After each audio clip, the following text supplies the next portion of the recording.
Hey, this is Colin Jost. You're watching Comedy Matters TV.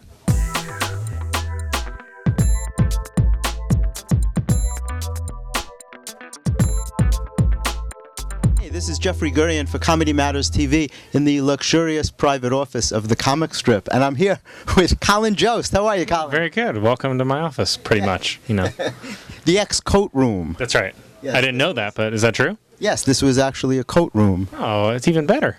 I once performed in a coat room, but that's a whole other story. It was, it was a very small. It was a very small crowd. Yes, let's leave it at that. It was a very small crowd. I missed you in Montreal. Oh yeah, that's right. We were ships passing in the daytime, in the midday. Yeah, in the lobby. It was crazy up there, right? It was a really. You looked around and you were like, "Who's that?" Oh, that's Bob Saget. Oh, David Allen Greer's here, and it's a real. Those are the only two I can think of right now. But, there was Chelsea Handler was there, Howie Mandel, J.B. Smoove. It was unbelievable. And I was shooting, and we ran into each other and kept saying, I want to get you on an interview, and it just didn't happen. So I chased you all the way to New York. That's right. It's happening. That's the only reason you came back to New York. That's it. That's the only reason. I would have stayed in Canada, but I knew that eventually I would run into you at the comic strip. Nicer people up there, too, so it's better. It would have been better, maybe. But absolutely. I'm sorry to bring you back.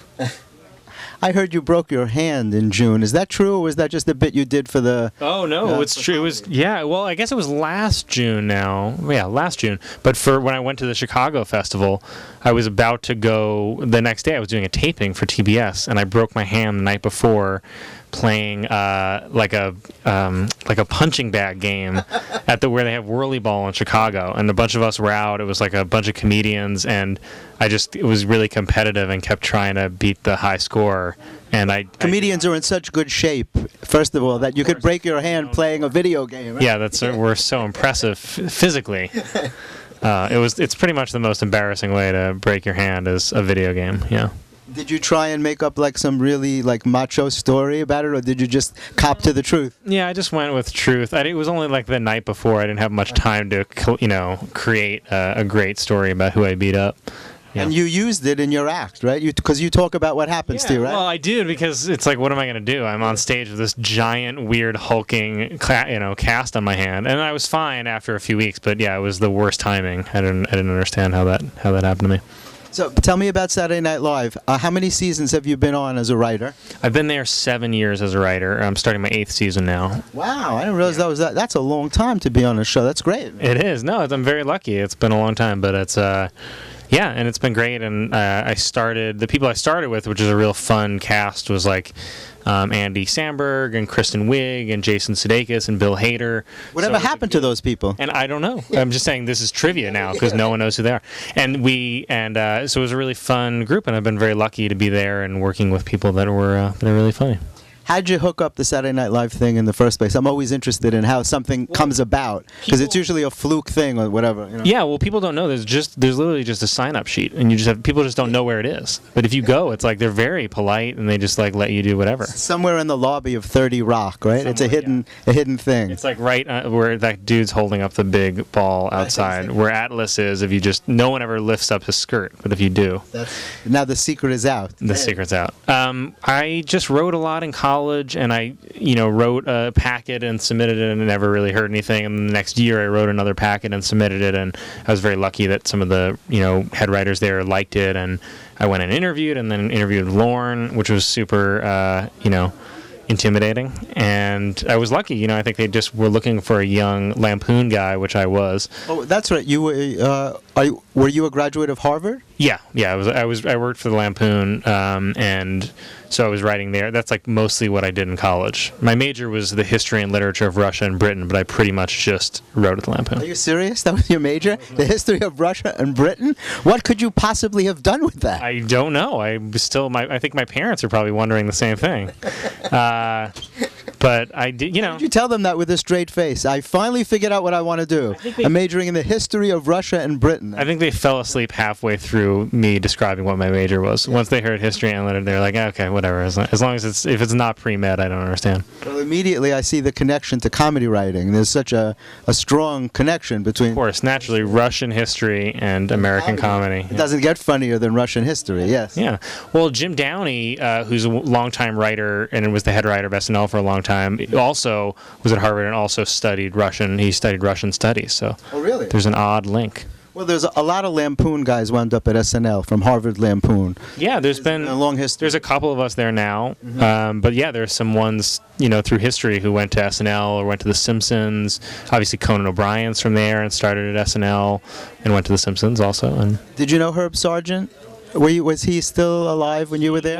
No, he wasn't. I never met him, but I remember going to the Writers Guild Awards when they honored him, which was probably 5 years ago when he passed away, right? Yeah, about that. Yeah. But Lauren, loves him and spoke so highly of him. And he and Alan Zweibel gave me my start as a comedy writer. Oh, is that right? Yeah. And what were they? Have you writing jokes or? Well, I was writing in those days.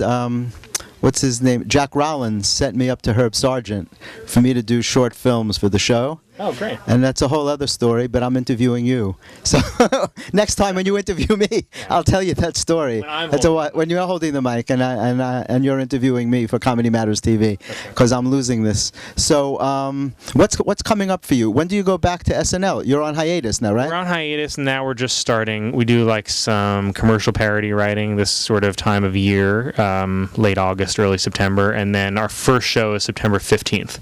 That's the premiere. And then we're doing a couple of Thursday nights this year, like Thursday night primetime weekend update specials, which will be fun too. Oh, cool.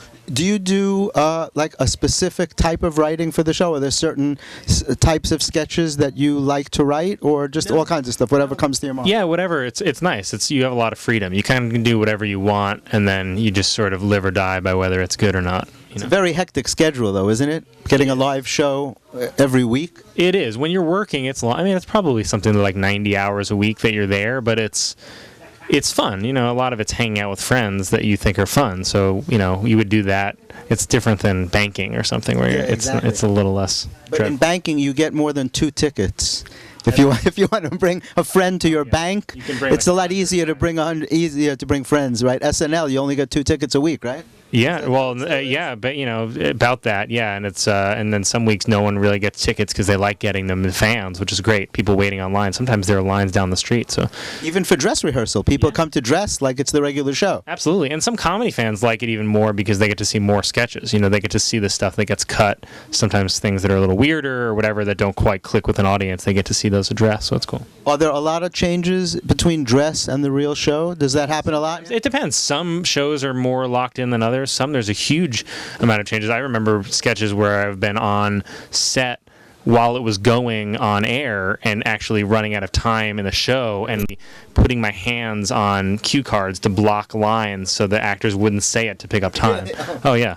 Or Lauren will walk up to an actor right before a sketch starts and be like, hey, we got to take like a minute out of this sketch. And they're like, oh, okay, I guess I'll talk faster. Like that kind of stuff happens on the fly a lot, but there are a lot of changes, yeah.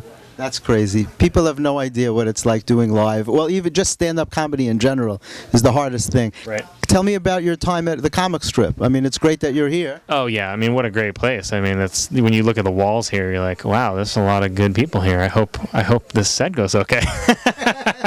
You're like, am I really going to tell this stupid summer camp joke tonight? I guess I'm going to try it anyway.